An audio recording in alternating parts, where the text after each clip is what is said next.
Welcome to a very special episode of Super Critical, the podcast where we delve into the fun and sometimes nonsensical way pop culture and nuclear weapons interact. As always, you can find our show on iTunes, SoundCloud, Google Play, and YouTube. Now, we normally spend about 1 to 2 hours overanalyzing a movie or a TV show that have plot lines dealing with nuclear weapons. But today, I am pleased to announce the start of a new series within the podcast.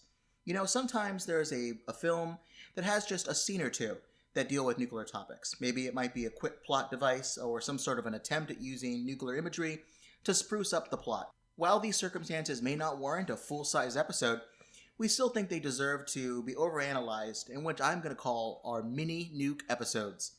My name is Tim Westmeyer, someone who studies nuclear weapons and nuclear strategy for a living, but also enjoys having a movie conversation about it, and sometimes a little bit too much for my guests.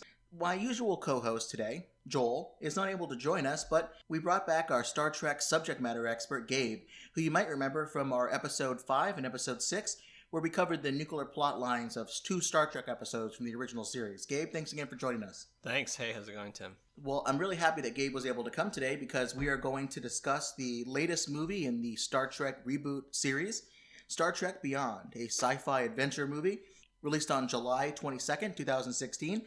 Gabe and I actually saw this movie in the theaters on opening weekend in these very nice, comfy leather chairs that recline all the way. So it really felt like we got the perfect movie experience for this.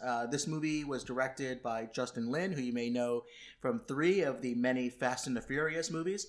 And this one was actually written by Simon Pegg, who played Scotty in the movie. You may know him from like Shaun of the Dead or Hot Fuzz, and those are some of my favorite movies, so I've always enjoyed seeing him in the Star Trek, and I guess he's a pretty big Star Trek nerd.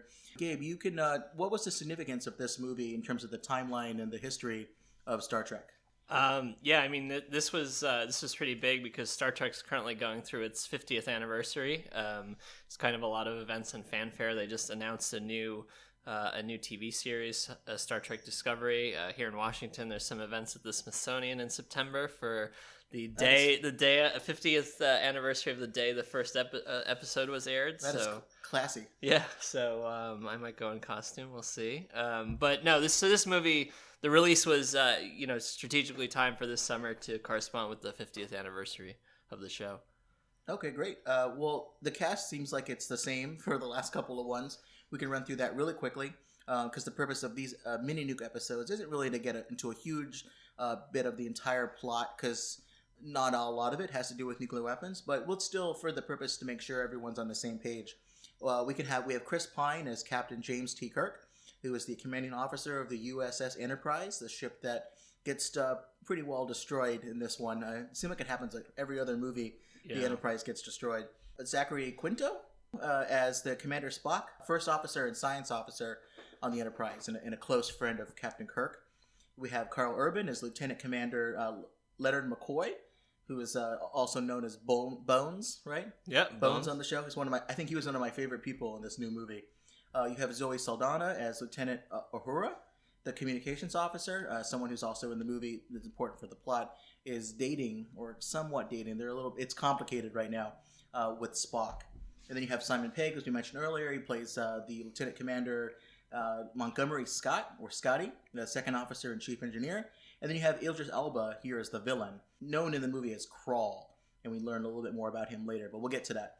All right, so someone who's a pretty big Star Trek fan, and yourself, Gabe, what did you think about this movie? How was it received amongst the community and the writer audience at large? Yeah, I think it was a success. 83% on Rotten Tomatoes.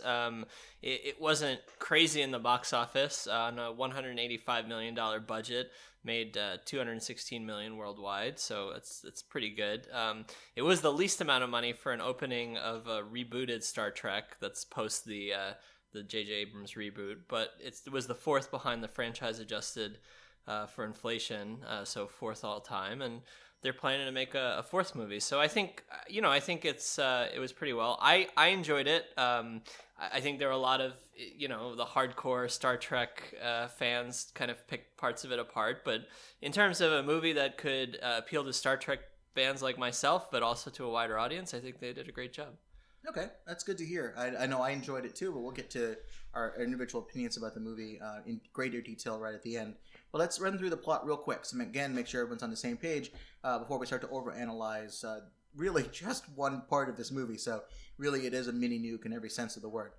All right, so before we get into the discussion here for the movie plot, just a reminder that we constantly spoil things. So even though this movie came out just recently in the summer, we hope that you have seen the movie and are prepared to be able to go into the full plot discussion. You have been warned. So what happens in this film? All right, so we're in the actual this famous 5-year mission of the Enterprise that's kind of alluded in the original series. So the original series was 5 years. What was Next Generation? Did they say that? So Next Generation, they're vague about it. They say it's continuing mission. There's no time set. I think for original series, they planned to have it go 5 years long. The series only ran for 3 years. But they make references to a 5-year mission. Okay. But in this one, it opens with this scene that Kirk's on a mission, a diplomatic mission to return some artifact to an alien culture. The whole thing goes horribly awry. He ends up, blunderous missteps, and ends up coming back to the ship. And this artifact, which kind of becomes important later in the movie, it gets stored in the ship by Spock. The movie then kind of shifts to the Enterprise is going to dock at this giant space station, Yorktown, to get shore leave for the crew, get some supplies. This was a really cool part of the movie because it was just this gigantic space station. All the different other ships can fly into it. It's got a defense system where it shoots lasers back out into space, and inside of it, it's like an Earth, but upside down, depending on where they can use gravity to hold people so that everything's tightly fit. It's like a bunch of rings. I've seen pictures of like plans for what they thought space stations were going to look like in the 60s and the 50s, and it looks just like that. Yeah, I love the special effects in this movie. And it was pretty good stuff.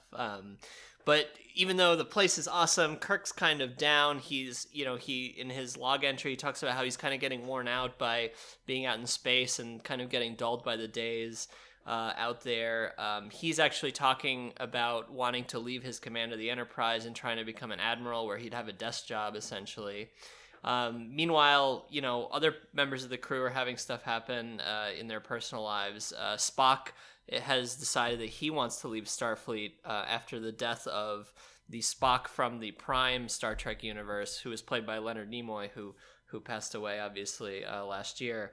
And he also there's a breakup between him and Uhura. There's a scene where Uhura wants to return a necklace that he gave to her, and he says, well, it's not appropriate, you should keep it. It's in the Vulcan custom, we don't give gifts back. So I think you should have this back. After all, it belonged to your mother. It is not in the Vulcan custom to receive again that which was given as a gift. So kind of there's this malaise hanging over things, but quickly we get into the action. There's a distress call sent to the Yorktown of some woman who says that her crew is stranded in a nebula and need help. Captain Kirk and the Enterprise respond to the call. They go to this planet, and soon after arriving are completely ambushed by this fleet of tiny, very powerful ships that just tear the ship apart, basically. They fly like a drone of a big group of bees. It seems like almost. They fly together. They can turn quickly, and they just run right through the ships. Yeah, exactly. Yeah, Enterprise has no chance, and we get introduced to their leader, this character Krall, who's alien looking, but seems to know a lot about Starfleet and about Kirk and the Enterprise, and it's almost like he has some knowledge that we don't know about. Enterprise gets destroyed, except for the saucer section, which they're able to crash land on the planet. And that's the big round part on the top of the ship. Okay. Yeah. Let me make sure. I didn't know that term until they had to say it a few times. Oh, yeah. Oh, yep. The flying saucer. Exactly. Like a UFO. Got it. So the crew gets on the ground of this planet. There's different parts of the crew in different places. Kirk and Chekhov are in one area together, and then McCoy and Spock are in one area, and Uhura's by herself in one area. So there's basically, the movie focuses on different, these different characters and their plan to kind of get the crew together and figure out how they're gonna escape. Because some of them are kidnapped. Yeah, a large portion of the crew are kidnapped by Krall and his forces, and in the meantime, Krall is looking for this artifact from the beginning of the movie, and it turns out that this artifact is the final piece of a very powerful bioweapon, And Krall ends up finally getting his hands on this and is able to, complete this bioweapon. But in the meantime, Kirk and Chekhov and Scotty, they encounter this woman named Jayla, who's been living on the surface. Her family was attacked by Krall, and she's been living in this old Starfleet starship that crashed on the planet a long time ago. It's called the USS Franklin. And she kind of helps them, and they repair the Franklin, and they put this plan together where they finally track down where the crew is and figure out how they're going to transport them out using the Franklin. And actually, to get to Uhura, the necklace comes back. The necklace apparently has some radioactive material in it, and they're able to track her position by using the signature from the radioactive material. Yeah. So remember that for later. Yeah, exactly. So what happens is Kirk is finally able to get the crew back together on the USS Franklin, but not before Krall ends up on his way with this bioweapon to the Yorktown with his intention to launch it in the Yorktown's ventilation system. Kirk and the crew flying the USS Franklin, they launch in hot pursuit.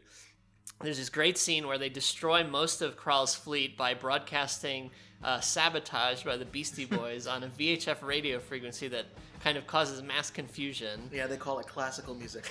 Exactly, yeah. And but the only one who's able to get through is Krall, and Krall gets into the Yorktown.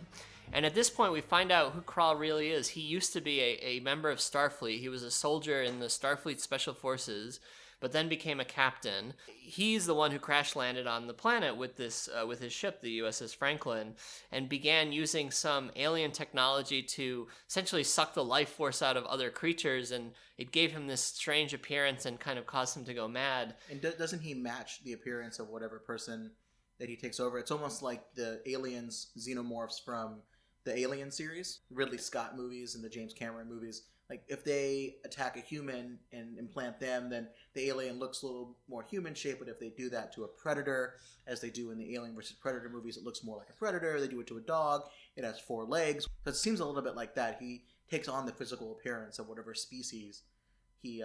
I would love to see what happens if he were to merge with a tribble. Those little furry cat-like creatures. Yeah, exactly.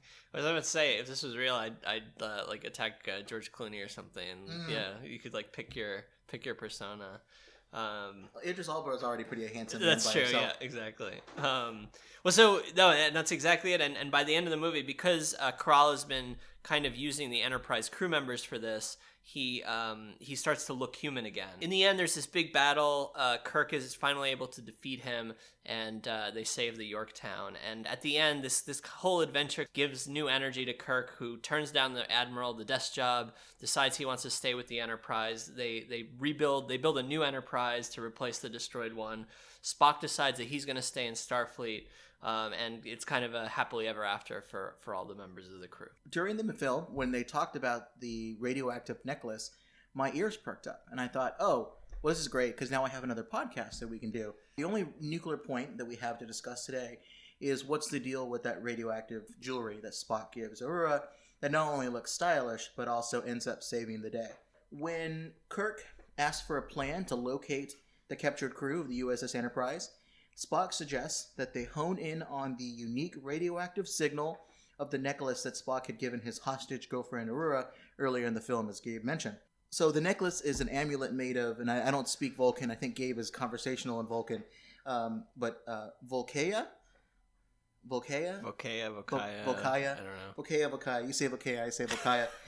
But it's a material that's found only on Vulcan before it was destroyed in this rebooted movie timeline. Yeah, I guess this amulet belonged to Spock's mother, Amanda, who was played by Winona Ryder, she's been great this summer in Stranger Things on Netflix.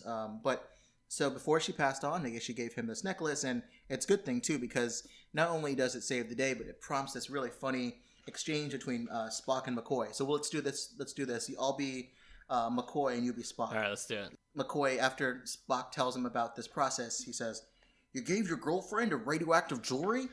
The emission is harmless. However, its unique signature makes it very easy to identify. "You gave your girlfriend a tracking device." That was not my intention. That got a lot of laughs in the theater. Even the people that we watched it with our respective wives, and I think they enjoyed that scene too, even though they weren't really big Star Trek people. I don't know if they would enjoy hearing what we just did, but anyway, I thought it was good. So I was already enjoying the film, but I did a double take when my ears heard this reference to radioactive jewelry, because it reminded me of another similar fashion trend in the United States in the 40s that had a brief half-life. Didn't last too long. So let's overanalyze this little bit of plot from the beginning. Simon Pegg, the writer and actor who plays Scotty, writer of this movie, had this to say about the necklace and where they came up with the idea and the backstory for it. So he said, "We had this idea of this love token of Uhura's coming back later in the film to help them find out where she was located. So we had this idea of radioactive mineral. We saw the humor that Spock was basically keeping track of her. But we didn't have a name for it, so we reached out to the guys who created Memory Alpha, which is the Star Trek Wikipedia." And I know, Gabe, I use the Memory Alpha quite a bit for these podcasts because while I know a little bit about Star Trek from talking to you and from some stuff that I watched earlier, the into the details of where, say, nuclear weapons are referenced in Star Trek and the history behind it, I don't know that stuff. So do you use Memory Alpha? Oh, all the time. Yeah, it's fantastic. It's like there's a Wikipedia, which is the Star Wars version of this, and there's wikis for everything. But Memory Alpha has been pretty helpful. As you can imagine, that when the guys from Memory Alpha received an email from Simon Pegg, they flipped out. Here's what Dan Carlson and Harry Dodema, who created Memory Alpha, said once they were asked by Simon Pegg to help with naming the amulet. "Naturally, Harry and I exploded with excitement and jumped at the chance to contribute to our favorite show. For the next few hours, we furiously emailed back and forth, pitching ideas. Harry thought of Trinitite, a real-world radioactive mineral created during the Trinity atomic bomb test that was briefly used as jewelry before the consequences of radioactivity were fully understood. Vulcans were known to have detonated atomic weapons during the time of awakening, so a similar mineral would have easily have been created from desert sands of their planet. It would be very slightly radioactive, and has become less so over the 1,500 years since that war, giving off an energy signature that would be detected by a scanner. And as a physical relic of Vulcan's illogical wars, it would hold deep meaning for them, justifying its use as a memento in jewelry and similar artifacts. But they still needed to figure out what to name it, so I'll let Gabe read this because it's got a lot of Vulcan in it. So this is as they wrote. So what to call it? We dove into a bunch of references, starting with Memory Alpha, of course. I found a few promising words. Vokao, which means remember, from as per the Forge and Enterprise episode, and Heya, which means mountains from the novel Spock's World. This felt like a perfect starting point for a name, since the stone would be a physical reminder of the memory of Vulcan's past. We tried a few different variations, but the translation was always meant to roughly be Remembrance Stone or Memory Stone. I suggested Vokao Heya as a tip of the hat to the other hyphenated Vulcan words, like Kun Ut Kal If Fi, and we eventually shortened it to Vokaya. We did all our research, brainstorming, and discussion in about 5 hours, and then set off a reply to Mr. Pegg with our ideas. Can you imagine getting an email from Simon Pegg asking for your help and input on the next Star Trek movie? That must have been quite the day for them. On Memory Alpha, because the guys who run Memory Alpha came up with the name, how does it describe it so we make sure we got the exact scientific detail? Sure. So Vokaya was a turquoise-colored mineral unique to Vulcan, which emitted a harmless but distinctive radiation. I guess stress the harmless part of that. In the alternate reality, Spock gifted a Vulcan amulet made of Vokaya, once owned by Amanda Grayson, to Nyota Uhura. Its radiation proved useful in locating Uhura when she was held captive by Krall on the planet Altamid in 2263. That's a reference to the plot of the movie. Upon learning of the amulet, Leonard McCoy opined that Scott had given his girlfriend a tracking device, much to the Vulcan's chagrin. Much to the Vulcan's chagrin. So I was amazed to learn not only how cool it must have been for the Star Trek Wikipedia guys to have this kind of input in their franchise, but also that Trinitite was an actual inspiration for the Vulcan amulet and this plot device. So let's go into a little more detail about this, because I think this is a bit of nuclear history that a lot of people may not know about. The first nuclear weapon test, codenamed Trinity by J. Robert Oppenheimer, one of the chief scientists on the Manhattan Project to build the first nuclear bomb. This test occurred at 5:30 a.m. on July 16th, 1945, almost on the day when this movie was released, decades prior, right in that late July. So this was done at a test site at the U.S. Air Force Base at Alamogordo, New Mexico, which is about 120 miles south of Albuquerque. The plutonium implosion test device was nicknamed by the Los Alamos staff as the Gadget during the Manhattan Project.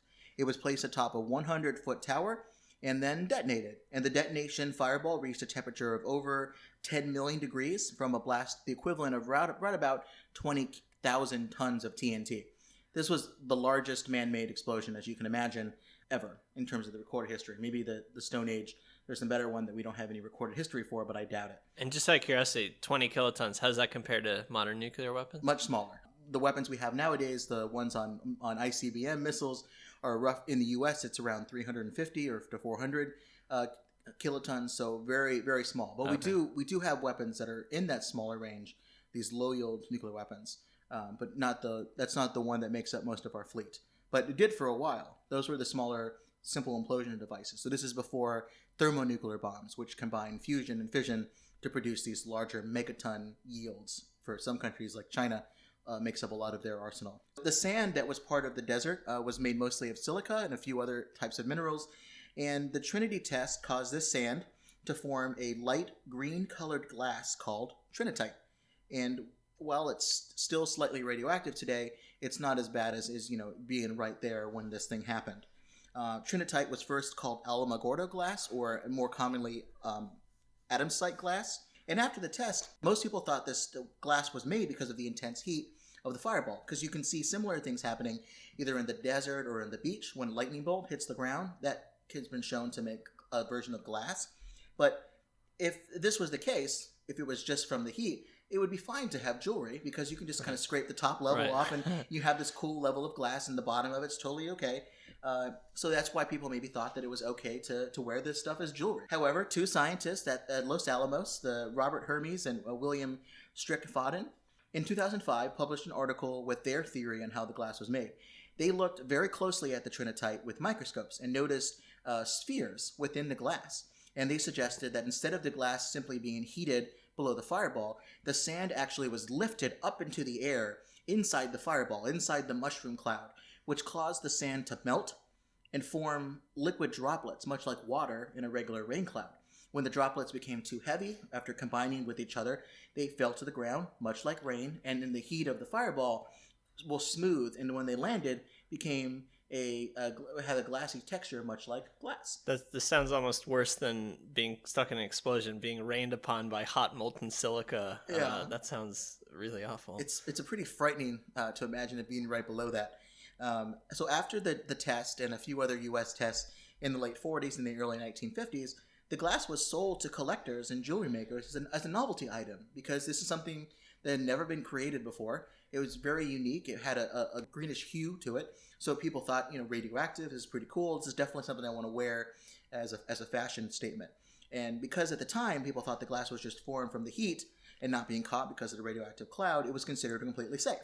And I'll include some links to advertisements selling Trinitite jewelry, but I'm also going to show Gabe one or two of these right now. This picture I'm showing him right now is from a movie star at the time who was wearing Trinitite as a hairpiece. I guess that's the hairpiece here. It's like greenish, and it's supposed to be made to look like an atom. Ironically enough, shortly thereafter, lost all her hair. I'll put a couple more on the internet, but here is, or in terms of the show notes, here's what the glass looks like, Gabe. It looks a little bit like kryptonite. I guess you can imagine Lex Luthor's lady friends wearing kryptonite to keep Superman away. But here's some more pictures of some of the glass that was there, and then here's some pictures of what the necklace looked like that they did. As you can imagine, so most of the time this jewelry, in this one of these advertisements that I showed Gabe in the Albuquerque Journal in September 1945, showed palladium jewelry inset with atomsite or Trinitite. So they would combine it with other elements. So it wouldn't just be a rock hanging from your necklace. They would get some professional jewelers to do some work with this. But much like fashion trends today, did not last. Exposure of Trinitite to the skin over a long period of time can cause radiation burns, even when the dose is relatively mild. Oh my God. So it wouldn't cause skin cancer or anything like that, but it certainly was an unpleasant look. It was like tan lines you probably couldn't get away and have to explain away.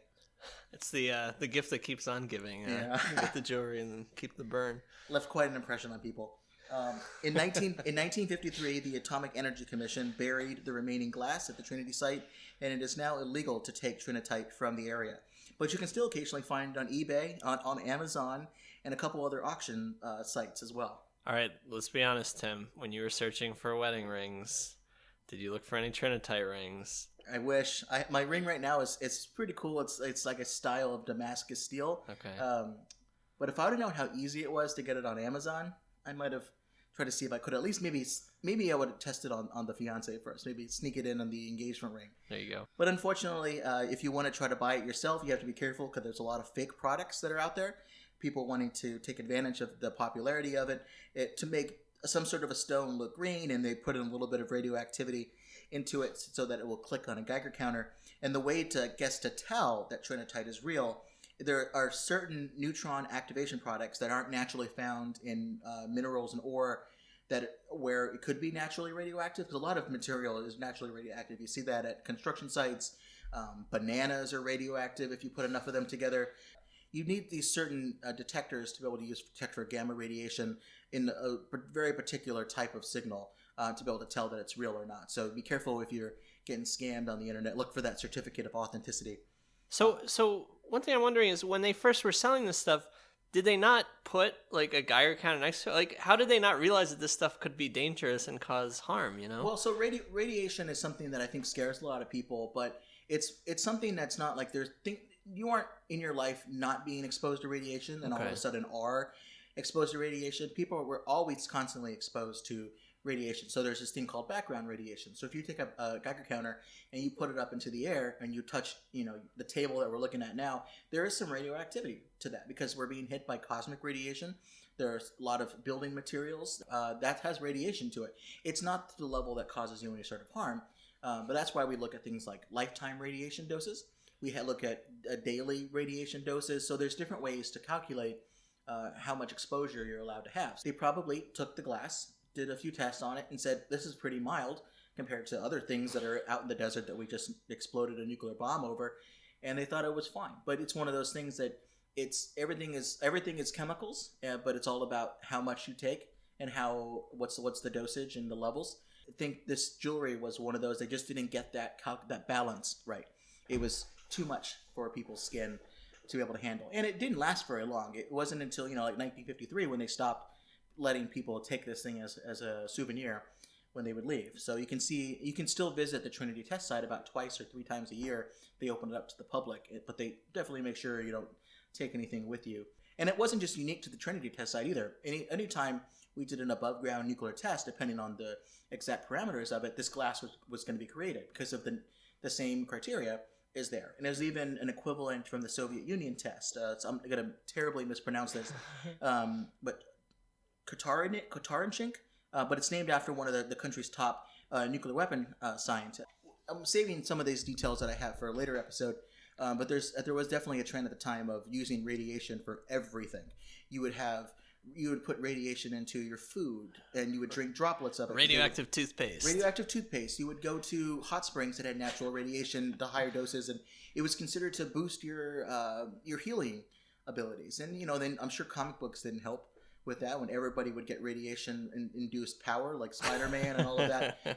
It also serves a functional purpose too. So a scientific report published by Geology Today in 2010 talked about not only how the glass was formed, but also that similar glass were formed during all ground level nuclear detonations and contain forensic information that can be used to identify the atomic device. So if you were to give scientists some glass from a test site, they can, if they have the information about what the test was like, they can match that to the individual test and its location. It's another way you can attribute nuclear use to a certain country or to where it happened. That's pretty cool.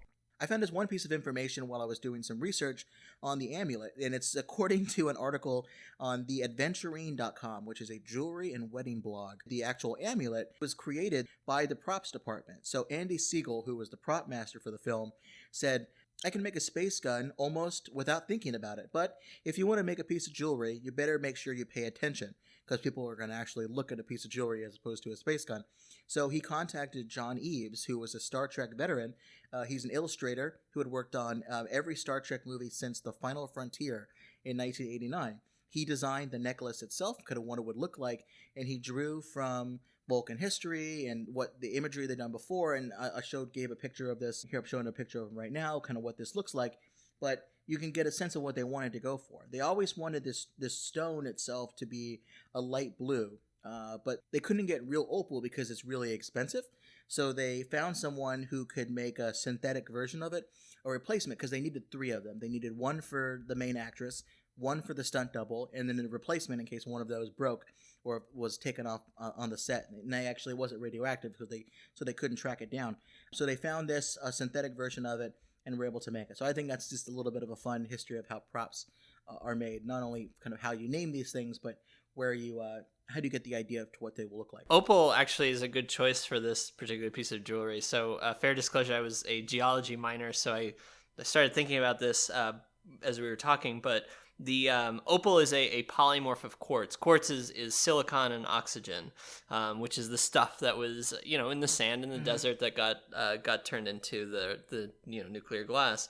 So quartz opal is the same style of mineral that was basically used to create the real stuff on Earth. So wow, yeah, I don't know if they knew that when they made this, probably just because it looked cool. But if they did, that is some crazy in-depth detail that I can't really get too super critical about. I love that. Yeah, I mean, that's why it's great that for them to go that deep into it, I'd like to think that was not an accident that they picked opal. So keeping with the theme and the writing very, very closely. So props to the props department.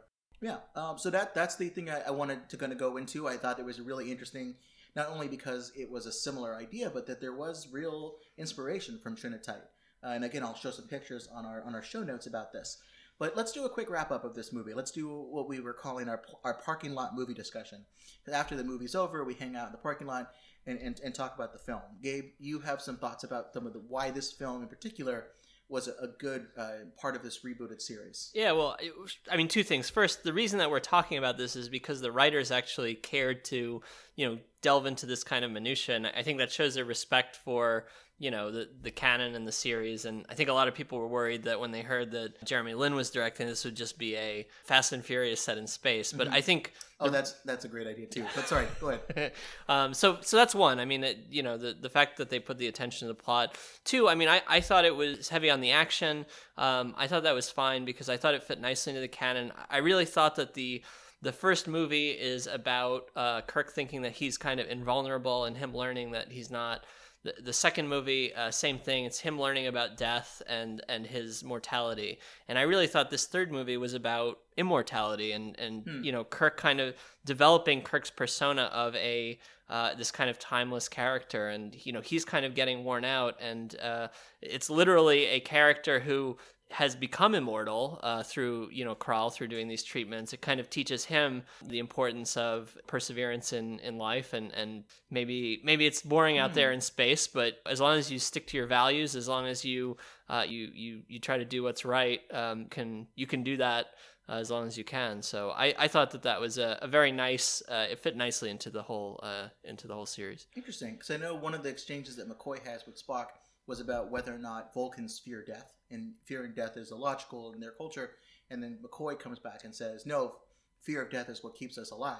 And it's interesting because one of the only complaints I had about this film was I didn't really understand upon first viewing what changed Spock and Kirk's minds about their crises of identity, about what they were going to do, whether it be Spock, is he going to quit so that he can become an ambassador and take over that role, which again, that's a crazy idea too. Watching an alternate timeline version of yourself die, that's got to prompt some thoughts about what it actually means for you to be a living creature in this world. But also with Kirk, I didn't really understand what rejuvenated his interest in staying in Starfleet. But I guess what you're saying is he saw someone who had a life extended, but it was a meaningless life. And if this Starfleet experience gives him some sort of meaning in his life, then that would generate him to move forward, and he can understand that there's going to be some good days and some bad days, but there's some meaning to it. And do I understand that right? Yeah, I think that's I'm not making this point very eloquently, I think, but yeah, something along that line of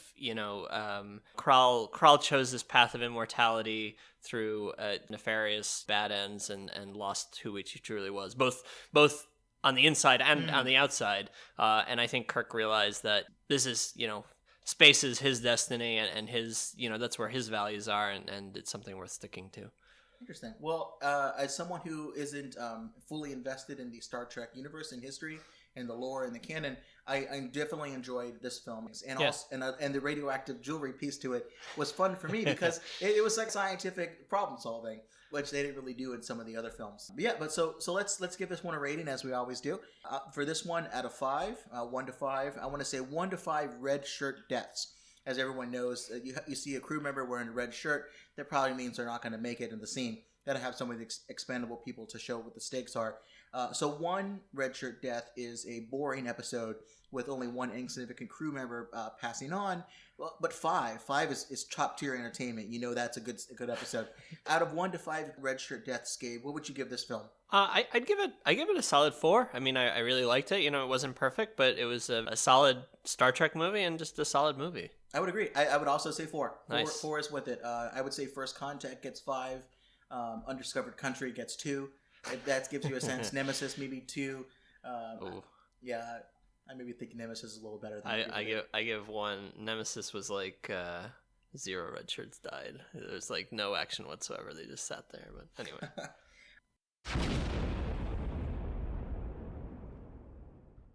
All right, thanks for listening to another episode of Super Critical and our first Mini-Nuke episode. I've got some ideas for other Mini-Nuke episodes in the future. Things like that one time Indiana Jones survived a nuclear bomb test from staying inside of a refrigerator. And also the time they nuked Superman in the latest Batman vs. Superman movie. I think those would be fun little capsules of discussion. So I'll try to find good people to bring on to talk about that. Let us know if you have any ideas for these types of episodes, either on Twitter, @NuclearPodcast, on Facebook, or email the old-fashioned way, supercriticalpodcast@gmail.com. But Gabe, thanks again for coming on and sharing with us your Star Trek knowledge. Yeah, thank you, Tim. So until next time, this has been Tim Westmeyer. And Gabe. And remember, if it's pop culture and radioactive, we're bound to get super critical about it. Have a good one.